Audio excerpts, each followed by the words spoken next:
बच्चों, आज के इस सत्र में आप लोगों का स्वागत है।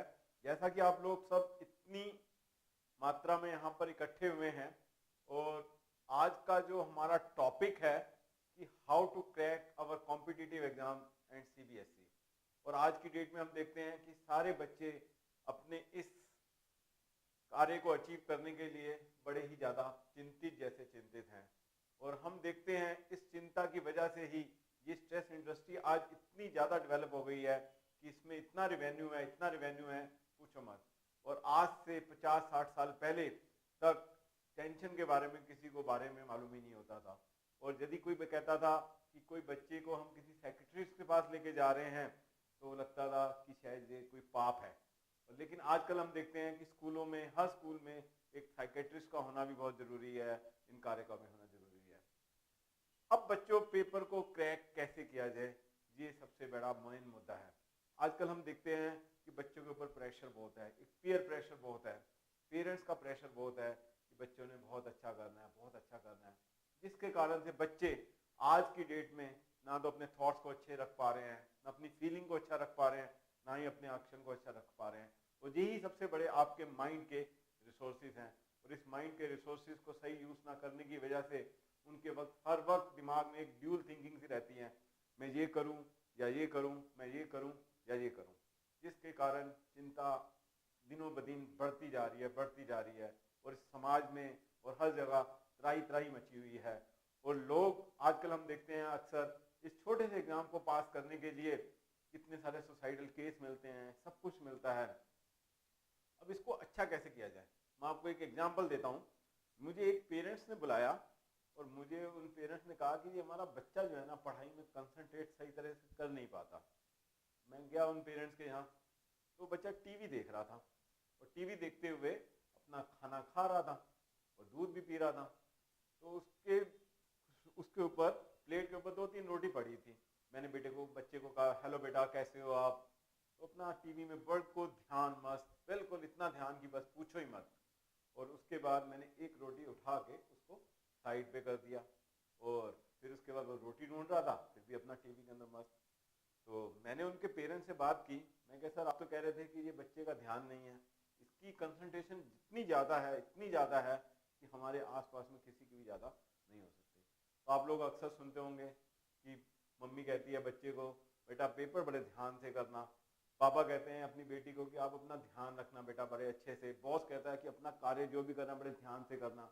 और टीचर कहती है क्लास के अंदर बड़े कंसंट्रेट होकर पढ़ना। अब ये कंसंट्रेशन आएगी कहाँ से? सबसे बड़ी बात यह है कि हम कैसे इस कंसंट्रेशन को अपने अंदर कर पाएंगे कि जो काम हमें करना है। आजकल इस इंफॉर्मेशन वर्ल्ड में हम इंफॉर्मेशन तो इकट्ठी करते जा रहे हैं, लेकिन आपको उसको विजडम लेवल में कैसे उतारना है। अब आप पढ़ते तो जा रहे हैं, दिन में 14-14 घंटे, 18-18 घंटे पढ़ रहे हैं, लेकिन उसका आउटपुट वहां जाके जब आप प्रोड्यूस करने जाते हैं तो प्रोड्यूस नहीं हो पाता और आप अपने आप को बिल्कुल इतना कमजोर महसूस करते हैं कि पूछो मत।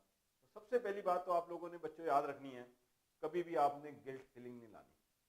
फ्री द सेल्फ फ्रॉम, ये एक सेल्फ है, हम एक सेल्फ है। सेल्फ मीन्स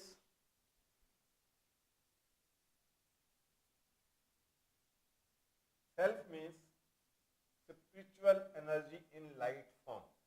जब तक ये एनर्जी, जो हमारे अंदर ये एनर्जी है, spiritual energy in light form, बिल्कुल फ्री नहीं रहेंगे अपनी आसपास की चीजों से।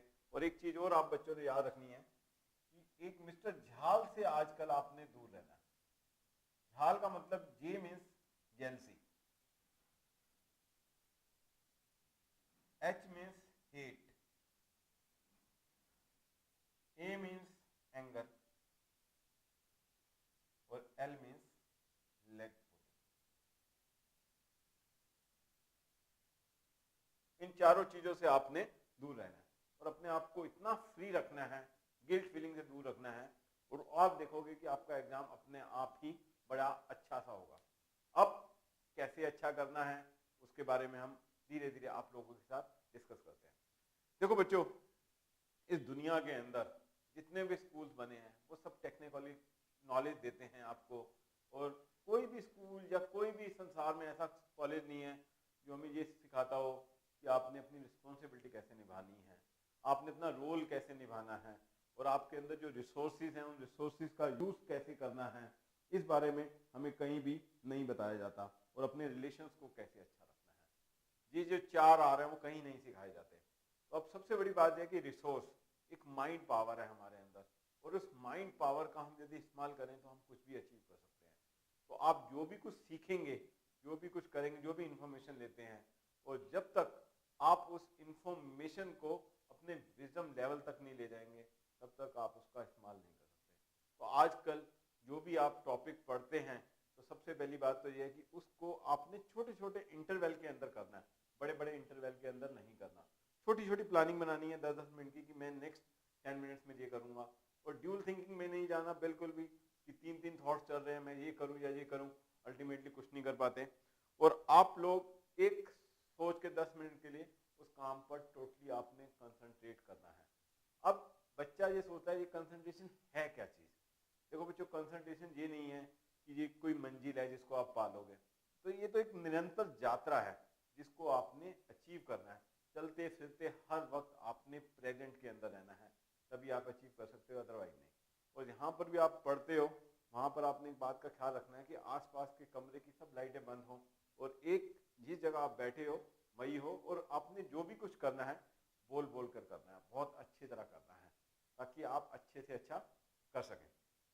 और अपनी छोटी छोटी प्लानिंग्स करने के बाद फिर बड़ी बड़ी प्लानिंग्स आएंगी, और आपने अपने मन को बहुत अच्छा रखना है। यदि आपका मन अच्छा है, मन आपका नियंत्रण में है, तो आप सब कुछ कर सकते हैं। आजकल हर आदमी, हर बच्चा ये सोचता है मेरी पावर ये है, यदि एक बार मैं आईआईटी क्रैक कर दूं, ये सारी दुनिया मेरे पीछे आ जाएगी, मेडिकल क्लियर कर दूं तो सारी दुनिया मेरे पीछे हो जाएगी। ऐसा कुछ नहीं। ये जो सारी पावर्स हैं वो हमारे अंदर हैं। ये जो हमारी 5 सेंसेस हैं, जब वो उनके ऊपर हमारी कमांड आ जाएगी, जैसा हम उनको इंस्ट्रक्शन दें वैसे वो चलें, तभी हम पावरफुल हैं। अदरवाइज ये सब कुछ बात की बातें हैं। और जो यात्रा करने में मजा आएगा वो उसको अचीव करने में, वो खत्म होने के बाद मजा नहीं आएगा। तो आपने हर हाल में अपने आप को खुश रखना है, और गिल्ट फीलिंग बिल्कुल नहीं लानी है, और स्मॉल प्लानिंग के अंदर काम करनी है, और अपना धीरे धीरे आपने पढ़ना है, और अपना इंटरनेट से, टीवी से, इन चीज़ों से दूर रहना है। ये जो हमारे 5 सेंसेस हैं, ये जो आँखें हैं, हमारे कान हैं, हमारा नाक है, हमारी जीभ है, हमारा जो स्पर्श करने वाला तरीका है, इनको क्रिमिनल कहा गया है। ये इनकी अपनी लैंग्वेज है, इसको लिए वो अपना कुछ भी कर सकते हैं आपसे। तो आपका जितना जितना इनके ऊपर नियंत्रण आता जाएगा, आप उतने ही ज़्यादा पावरफुल बनते जाएंगे। तो इसलिए आपने हद से यदि बहुत ज़्यादा दुखी हो जाते हैं तो आप लोग सो जाएं, और सोना ज़्यादा बेटर है। बल्कि कुछ और काम करेंगे फिर फंस जाएंगे, कुछ ज़्यादा खा लिया तब फंस जाएंगे। और आप कोशिश करें कि दिन में रात को की बजाय सुबह जल्दी उठा जाए, और first thought of a day is very very important. और बुक्स को अपने साथ ही रखें। सुबह सुबह हमारा जो माइंड होता है बिल्कुल अनकॉन्शियस सा होता है, तो उस टाइम जो याद किया होता है वो भी याद रहता है। और बुक साथ में रखेंगे और उसे लिंगर ऑन ना करें कि अभी मैं खा पी कर तैयार होकर करूंगा। बुक्स लें और पढ़ना शुरू कर दें, और जैसे जैसे आपका टाइम एक आधा घंटा अच्छा निकलेगा तो आगे भी अच्छा अच्छा निकलता रहेगा। और रिजल्ट पे पूरा ध्यान ना दें, और आपने अपना दी बेस्ट देना है। मैं अब आपको एक स्टोरी सुना रहा हूँ, उस स्टोरी से आपको बहुत कुछ समझोगे। 2 राज्यों के बीच में लड़ाई हो जाती है, तो दोनों राजा लोग एक संत के पास मिलने जाते हैं। पहले धर्म का बड़ा नाम होता था, हर आजकल प्राइम मिनिस्टर के पास भी एक एडवाइजर होता है, सब कुछ होता है। तो उसमें संत जो है एक राजा को कहता है विजय भाव, तुम तो जीते हुए हो, कोई दिक्कत ही नहीं है। और दूसरे को वो कहता है तुम हार जाओगे।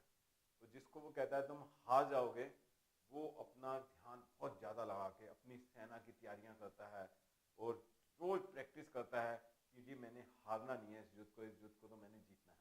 और जिसको उसने कहा था कि तुम तो बिजी हो जाओगे, वो बिजी हो जाओगे, तो वो बड़ा खुश हो जाता है। उसकी जो सेना होती है बड़ी मस्ती मारना शुरू कर देती है, और युद्ध की तरफ कोई ध्यान नहीं, कोई कुछ नहीं। और जब युद्ध वाला दिन आता है और युद्ध होता है, तो जिसको आशीर्वाद दिया गया था कि तुम युद्ध हार जाओगे, वो वाला राजा जो है युद्ध जीत जाता है। और जिस राजा को कहा गया था कि युद्ध जीत जाओगे, वो हार जाता है। जो राजा को दिया गया था आशीर्वाद कि तुम जीत जाओगे, वो संत के पास जाता है, कहता आपने तो क्या कहा था और क्या हो गया। तो उसने बताया संत ने कि मैंने तुम्हें विधि, तुम्हारे सारे जो साइंस है आपकी फेवर में थी, सारे स्टार्स आपके फेवर में थे। अब इसका मतलब ये नहीं कि तुम अपना पुरुषार्थ करना ही बंद कर दो, तुमने अपना पुरुषार्थ बहुत अच्छा रखना है और सही रखना है। और इस बंदे को मैंने स्टार फेवर में नहीं थे, इसने मेहनत की, अपना पुरुषार्थ किया और देखो इसने अपना अचीव कर लिया। तो इसी तरह आप लोग किसी की बात में ना जाएं, अपना सिर्फ ध्यान रखें और अपने जो आपके अंदर जो ट्यूटर है वो जो सही ज्ञान देगा, वो कोई बाहर वाला इस बात का ज्ञान सही से दे नहीं सकता। मैं आपको एक और स्टोरी सुनाता हूँ, इस स्टोरी से और आप लोग अच्छी तरह समझेंगे। एक पेरेंट्स थे, एक समोसा बेचा करते थे। तो समोसे का जो काम था उसका बहुत बढ़िया चलता था और उसका बच्चे को वो बीटेक करा रहे थे। उसका काम इतने अच्छी तरह करता था, जो भी काम करता था बड़ा गुनगुना के करता था। पब्लिक उसको पसंद करती थी, इतना ज्यादा पसंद करती थी कि उसके समोसे बढ़ते जा रहे, बिकने की जो सेल है वो खूब बढ़ती जा रही थी, खूब बढ़ती जा रही थी। तो उसने बोर्ड लगा लिया, उसने तरह तरह के समोसे बनाने शुरू कर दिए, पनीर का समोसा, गोभी का समोसा, आलू का समोसा। उसका नाम दूर दूर तक फैल गया और उसने एक बहुत बड़ा रेस्टोरेंट खोल लिया। उसके बाद उस बड़े बड़े रेस्टोरेंट खोलने के बाद और 5-6 रूम का, जब उसका बेटा पढ़कर आया और बीटेक और एमबीए करके आया, कहता पापा जो आपको एक बात कहने वाली ये है, जब इस संसार में मंदी का दौर आने वाला है तो इस मंदी के दौर के अंदर हमें बड़ा संभल के चलना पड़ेगा। कहता है मेरा बेटा तो पढ़ लिख के आया, मैं तो पढ़ा लिखा हूँ नहीं, तो मेरा बेटा जो कह रहा है वो वाकई में बिल्कुल ठीक कह रहा है। वो धीरे धीरे अपने समोसे बनाने कम कर देता है, अपना जो 5 कमरों का रेस्टोरेंट उसने अचीव कर लिया था उसके कमरे भी कम कर देता है, बैठने की पोजीशन भी कम करता है। धीरे धीरे वो देखता है कि उसका कमरा जो है, उसका बिजनेस जो है, बिल्कुल रेवेन्यू जो आना है बिल्कुल कम हो गया। वो अपने बेटे को कहता है बेटा आपने बिल्कुल मुझे ठीक कहा था कि मंदी का दौर आ गया है। कोई मंदी का दौर नहीं है, कोई कुछ नहीं है। और वो बंदा सिर्फ अपनी नॉलेज से चल रहा था और अपने पूरे जोश के साथ चल रहा था। और ये एंथुसियाज्म जो है ये सबसे बड़ा आदमी का मोटिवेटर है। तो इसको कम नहीं होने देना किसी भी हालत में। यदि आपकी एक प्लानिंग फेल होती है तो दूसरी प्लानिंग, दूसरी और तीसरी, और आप ही अपने सही गैस करने वाले अपने आप को सही गैस कर सकते हैं और सही अचीव कर सकते हैं। और नेक्स्ट सेमेस्टर में मैं आप लोगों के लिए मैथमेटिक्स के लिए 12th के अंदर अपने पेपर को कैसे अचीव करना है, कैसे सब कुछ करना है, और जो भी कुछ करें उसको लिख के करें और वो ताकि आपको याद रहे, अच्छी तरह रहे और आपका पूरे दिन का आउटपुट अच्छे से आना चाहिए। और स्पिरिचुअल वे में जो नींद है वो रात को जब भी आप सोएं अपना पूरे दिन का एक अकाउंट बनाते हुए सोएं, अपना जो भी आपसे पूरे दिन को याद करें और जो कहीं पर भी किसी के लिए हेट आई है, जेलस आया है, एंगर आया है, उससे माफ़ी मांग लें। माफ़ी मांगने में ही अपने आप को ऊपर उठाने का सबसे बड़ा जरिया है। आजकल हम देखते हैं कि हर पेरेंट्स अपने बच्चों को कहते हैं कि आप मेडिटेशन सीखो, मेडिटेशन सीखो। और मेडिटेशन है क्या? मेडिटेशन का मतलब यह है कि हर वक्त अपना काम जो भी हम कर रहे हैं वो बड़े ध्यान से करें और इतने ध्यान से करें कि हर वक्त प्रेजेंट में रहें। अब यदि कोई भी काम हम, यदि कोई कार चला रहे हैं, कुछ चला रहे हैं, थोड़ा सा भी हमारा ध्यान हटा तो वो हमें लाइफ टाइम के लिए उसको पे करना पड़ता है। तो आप हर वक्त अपने मन को कंट्रोल में रखें कि वो मन कहाँ जा रहा है, कहाँ नहीं जा रहा। हर 1 घंटे के बाद अपने मन को थोड़ी देर के लिए आंखें बंद करके अपने श्वासों को लंबा लंबा लेंगे और श्वासों की तरफ अपना ध्यान रखेंगे तो आपका मन वहीं ट्रैक पे आ जाएगा। जैसे कि एक छोटा बच्चा होता है, खेल रहा होता है, यदि हम उसकी तरफ ध्यान दे देते हैं तो वो अपने ध्यान अपना खेलने की बजाय देखना शुरू कर देता है कि कोई मुझे देख रहा है। इसी तरह ये मन को भी अपने बच्चा समझ के इसको अपने समझाना है। और उसके अलावा यदि मन बहुत ज़्यादा ही इधर उधर भाग रहा है तो उसको सिर्फ वॉच करना है अपने आप को कि क्या कर रहा है। वो दिन के अंदर 5 मिनट ऐसे निकालें जिससे मैं वॉच करें और थोड़ी सी एक्सरसाइज भी जरूर करें और अपने खाने पीने का भी ध्यान अच्छे से रखें। देखो ये जो पावर्स आप मेडिकल अचीव करना चाह रहे हैं, आईआईटी अचीव करना चाह रहे हैं, सीबीएसई में अच्छा करने जा रहे हैं, ये तो पावर्स नहीं है। ये पावर्स मेन क्या है? अपने आप को से अच्छे से अच्छा, बेस्ट से बेस्ट निकालना। This is your power. Thank you very much for this session. Thank you.